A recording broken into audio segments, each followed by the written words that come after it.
In a sharp critique of President Donald Trump, former Virginia Representative Bob Good is speaking out against the president's track record on political endorsements.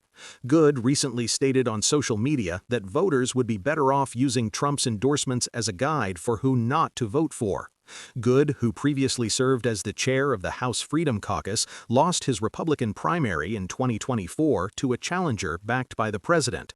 Good argues that these endorsements are based on flattery rather than a candidate's principles or policy positions, joining other former allies who are now questioning the direction of the party's leadership. Arkansas Senator Tom Cotton is demanding answers regarding the depletion of the Strategic Petroleum Reserve.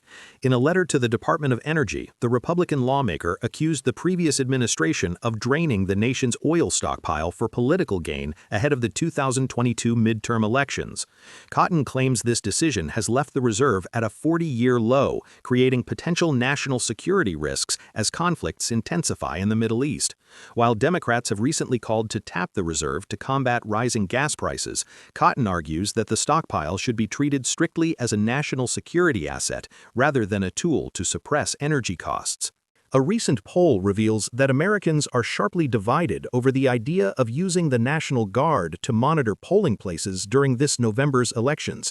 The survey found that 46% of Americans support the idea, while 54% are opposed. The results show a deep partisan divide.